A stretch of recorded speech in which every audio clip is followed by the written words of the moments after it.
we're going to just proceed to the next two, Nessus Essentials. So this is the dashboard for Nessus.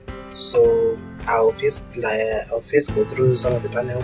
So this is Nessus, and I'll just show you how we do what we do. So I'll just log out. This is the main dashboard where you log in. So I'll just input my password.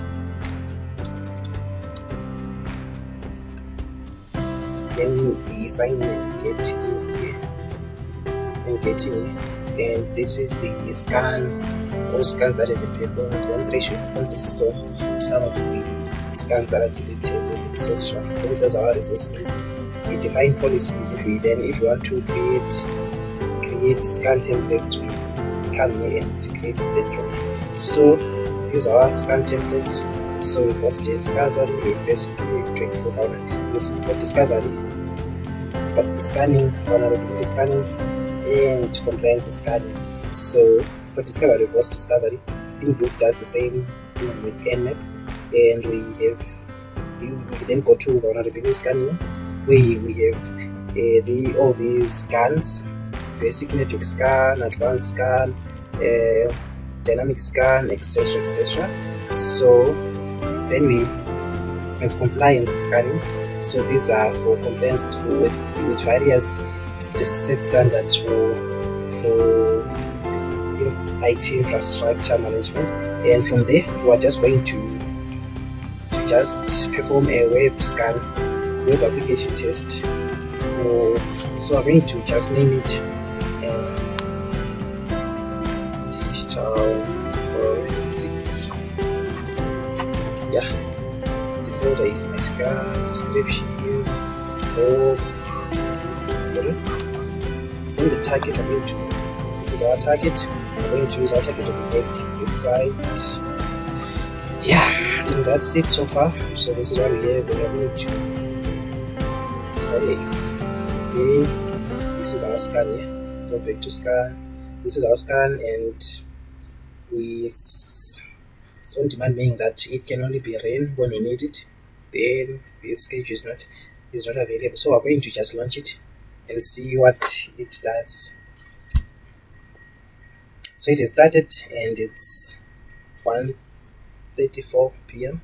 So we're just going to go further into the scan and see how it runs. So this is the scanning history for digital forensic. Yeah, we have number of hosts that. So right now, since it's initiating the scan, there is nothing here. Then vulnerabilities tab, which keeps track of all the vulnerabilities that are detected. Then we go to history where we are. This is just to keep tab with whatever is happening on the scan. So that is it. We are just going to we see that now we have this happening. We have this new notification coming here, 100% blue, and that's an informational message that has just came up. Then to get more about this informational message, we're going to go to vulnerabilities, and it's the site, this tab. This is where our vulnerabilities are. So this is Nessus scan. Now this is just an alert which gives us an indication of the current status of the scan. Thank you. Back again in the scan, and it's still running. It's now 2:51. It's been an hour. So we're going to. So this is the scan, digital forensic. Then you are going to just select it to a few more details about it. So still running.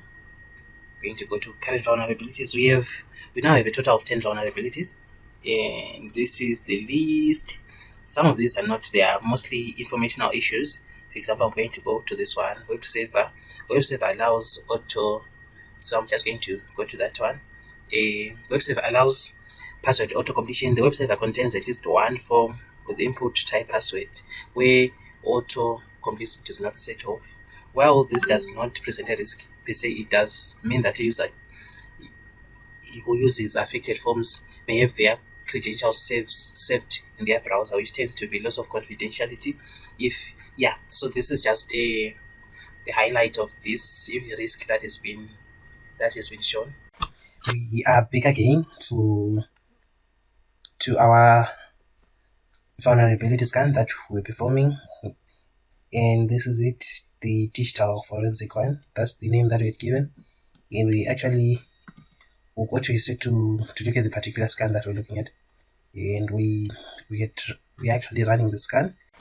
We are back again to our vulnerability scan that we're performing, and this is it, the digital forensic one. That's the name that we're given, and we actually will go to reset to look at the particular scan that we're looking at, and we're actually running the scan.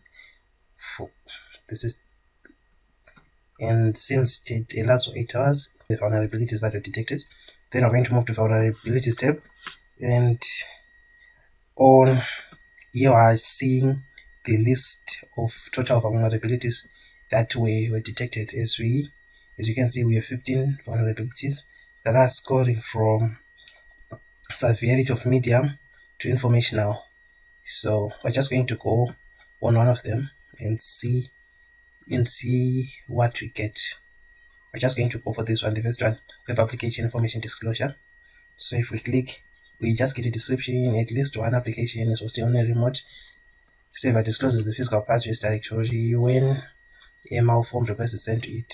Clicking this kind of information may help an attacker fine-tune attack against the application in this backend. So, and the solution then is to filter error messages through path information.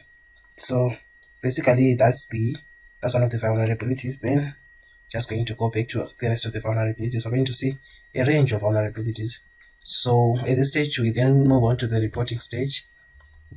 When we go to the upper panel of our report, there is configure, audit trail, launch, and report. We're going to go to report. Then we're going to give our report and download an executive summary of the report. So we've successfully downloaded, and this is the output of the report. I'm going to go to the report, then this is our report. So we're just going to take some table of contents or vulnerability by host. That's the host that we're looking at, hackingthesite.org, and this is an overview of the various group of vulnerabilities. For information, we got 24. For medium, we got 2. Then the rest for critical high level, we detected nothing. So just going to go down to then elaborate more about the scanning information, the host information, that's the DNS name, together with the IP address for that we're actually interested in. Then it then goes to vulnerabilities to outline a bit about the vulnerabilities. You notice that the information here is the same as that which we had previously looked at on our vulnerabilities info on description. So it does just the same in indicating the description, the solution, the risk factor, as well as indicating the VSS base score for us to understand the level of risk that it comes with. And this is the output that shows the particular code snippets that are showing the kind of vulnerability that had been detected. So as we go, we have the next one, which is a web application potential vulnerability to click checking. It then goes on to describe what click checking is, and also shows is the solution and the risk factor in the CVSS base score. So at this stage we have a report and an understanding of the particular vulnerabilities that are concerned with this web application. So that's it about using Nessus Essential for vulnerability scanning. So thank you. Hope to see you next time.